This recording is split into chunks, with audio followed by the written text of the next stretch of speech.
Welcome to the City Current Radio Show. I'm your host, Jeremy Park. We're always honored to bring you inspiring stories of individuals and organizations making a difference, empowering the good in our community. We're honored to kick it off talking about AGAPE. We're joined by their Executive Director, Chandler Means. How are you doing, Chandler? Doing great, Jeremy. It's a beautiful day here and just coming off a great celebration weekend for Easter. So thanks for asking. So let's start. Rich legacy for AGAPE. Let's dive in. Give us a history lesson for AGAPE.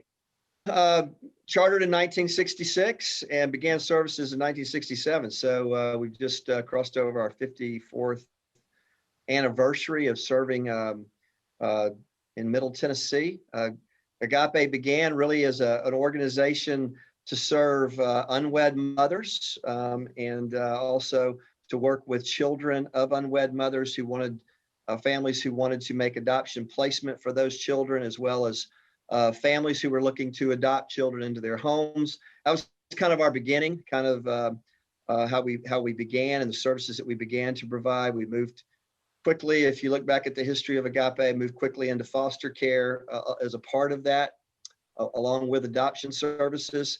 And then over the years, developed a counseling program to sort of assist our families that were struggling maybe with adoption decisions, children being adopted into their families, as well as families who were coming to us with unplanned pregnancies. We began family counseling in the 70s, and that grew into a very important part of our programs and services that we provided, not only to the community at large, but in particular to our churches throughout Middle Tennessee, the church community.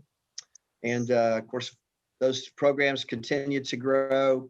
And in 2017, we added a program serving those who are being, those both victims of domestic violence as well as survivors of domestic violence. That began in 2017, and we're about to complete our third year of providing those services in that program to the community. And of course, our mission is to, we are a Christian faith-based organization, so our mission is to always serve those that need our help, need the services of AGAPE with the love of Christ. So that's a quick history lesson. I came to AGAPE in 2012, well, about the time Tom Burton was retiring. Tom Burton had been our executive director for about 30 years of the, at that time, I guess, 47-year history. So You've kind of touched on the different service offerings, but let's take them in pieces because I want to highlight each one individually. Start with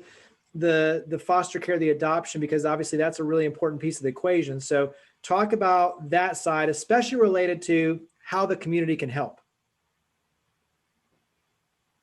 Well, foster care is most of our, not all of our foster care, but most all of our foster care is our relationship in working with the Department of Children's Services. So children come into care and we provide foster homes for them for various and sundry reasons. The state provides care and assistance for that.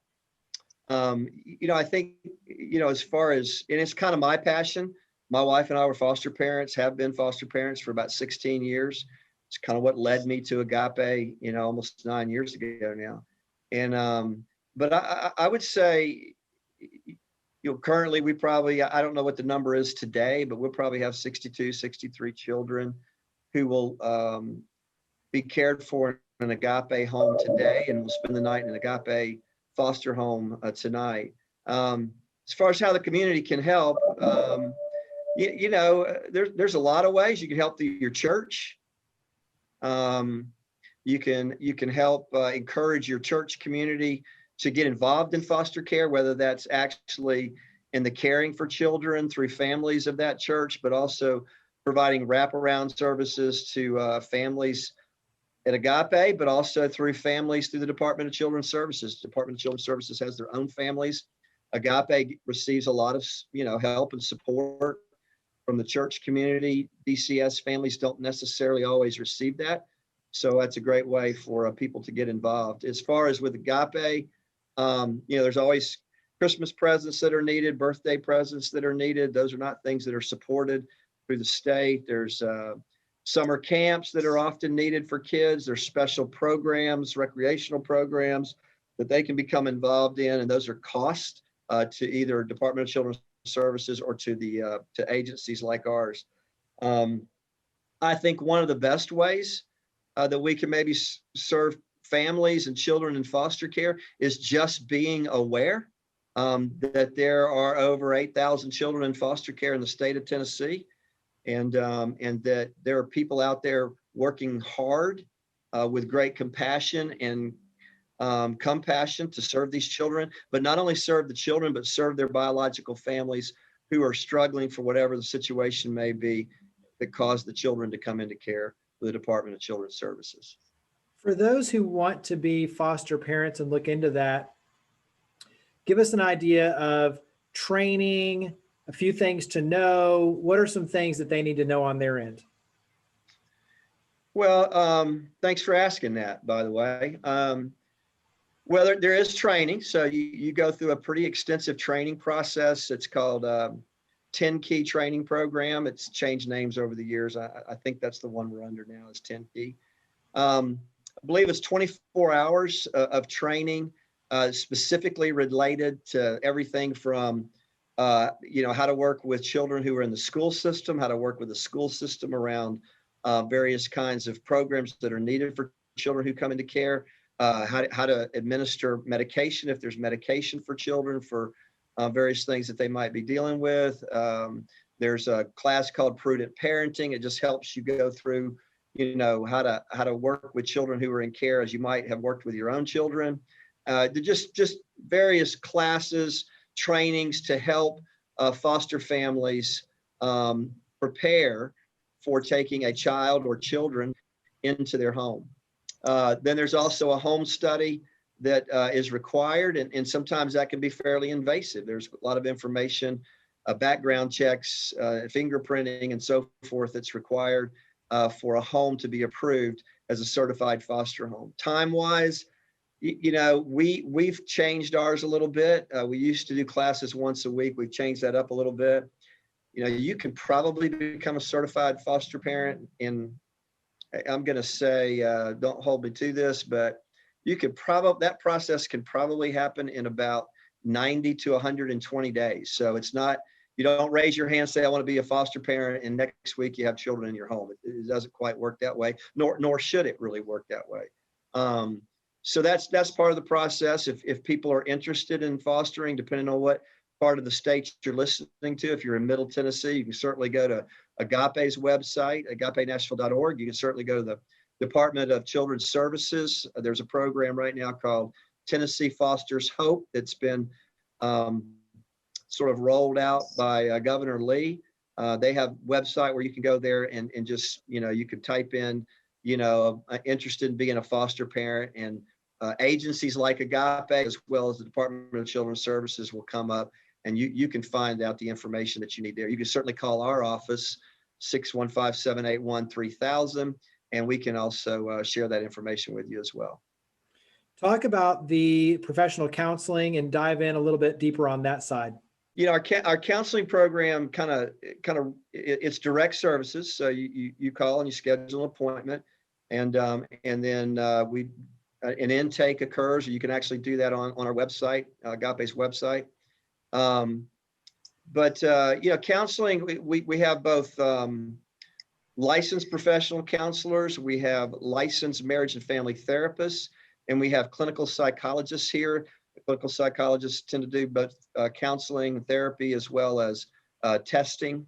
So we have various testing services that we can provide, psychoeducational testing and others. We'll see, our counseling program is pretty robust. We do about right at 12,000 counseling sessions a year, and we'll serve about 1,500 counseling clients a year.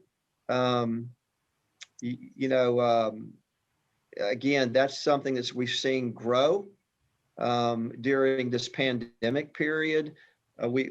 Before the pandemic, we were pretty much 100% in-person counseling, and well, I guess 10 locations now, 10 locations across Middle Tennessee. Our main office being here on Trousdale.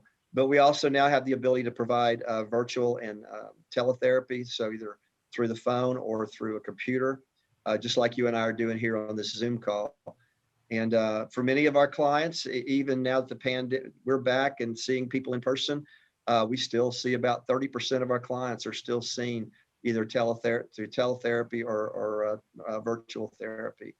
And our services range from severe mental illness, anxiety, various disorders, grief, as well as behavioral things. I say that, we have clients who come to us with extreme challenges from their past, traumatic trauma that's impacting their lives to, I'm having trouble getting along with my boss at work and I just need some tips. So really kind of almost more life coaching in some ways, but, and we have, everything in between. So those are the kinds of folks that we serve. We do serve children and we do serve adults and we do serve couples, including families, and work a good bit with those who in marriages, premarital counseling as well as marriage counseling.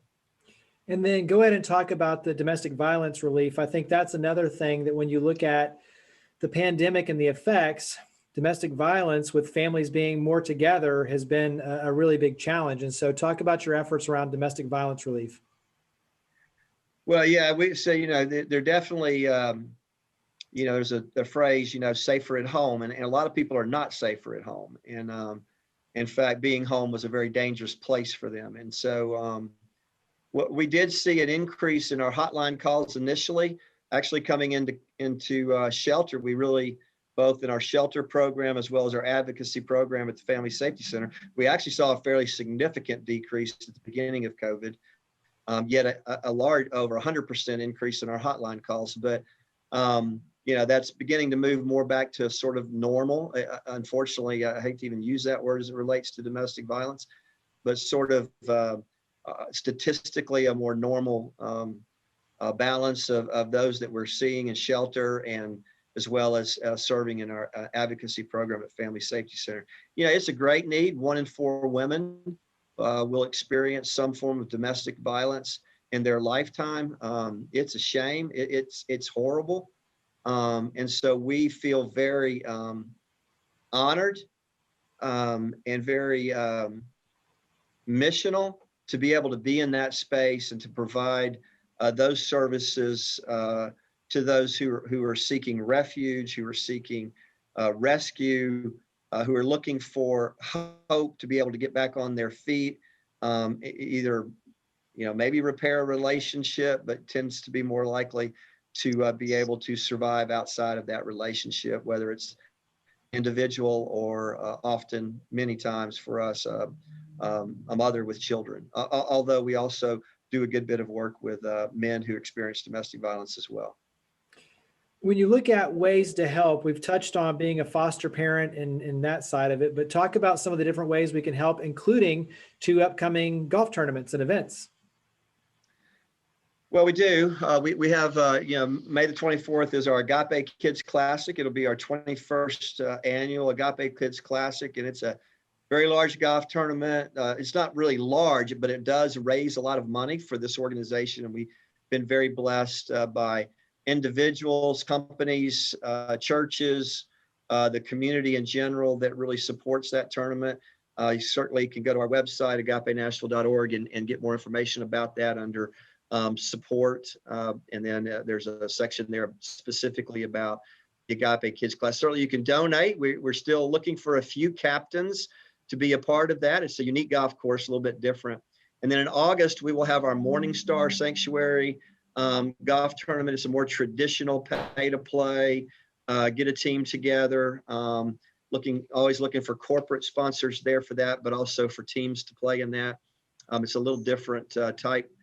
It's a more traditional tournament, whereas the Kids Classic is really more of a team fundraising event. And then at the end of the fundraising, the golf sort of culminates in everybody coming together and celebrating and recognizing the efforts of those who poured themselves into advocacy and fundraising for that event. Wrap up. You've mentioned it a couple of times, but website, phone number, where do we go to learn more about AGAPE? Well, certainly, our website's agapenashville.org. We have a Facebook page, and hopefully I'll get these right. That's Agape Nashville, Tennessee.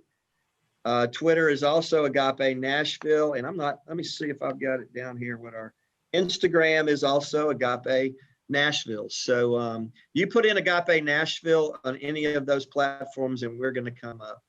And you'll see our logo, which is sort of a fingerprint with a cross in it. And that fingerprint represents that we are all created in the image of God uniquely, and that we all have value and worth regardless of the circumstances in our lives, and we are all created in that image of God. So hopefully you can find us there and reach out to us, like our page, and follow us. We often have needs there, Jeremy, that are sort of small. They're, maybe we need some toiletry items, maybe we need a few gifts for a birthday present. Amazon, we're on Amazon Smile and Kroger as well. So those are opportunities for people to reach out and support AGAPE as well. Well, Chandler, greatly appreciate all you and your team do. Thank you for coming on the show. Thank you, Jeremy. Thank you for having us.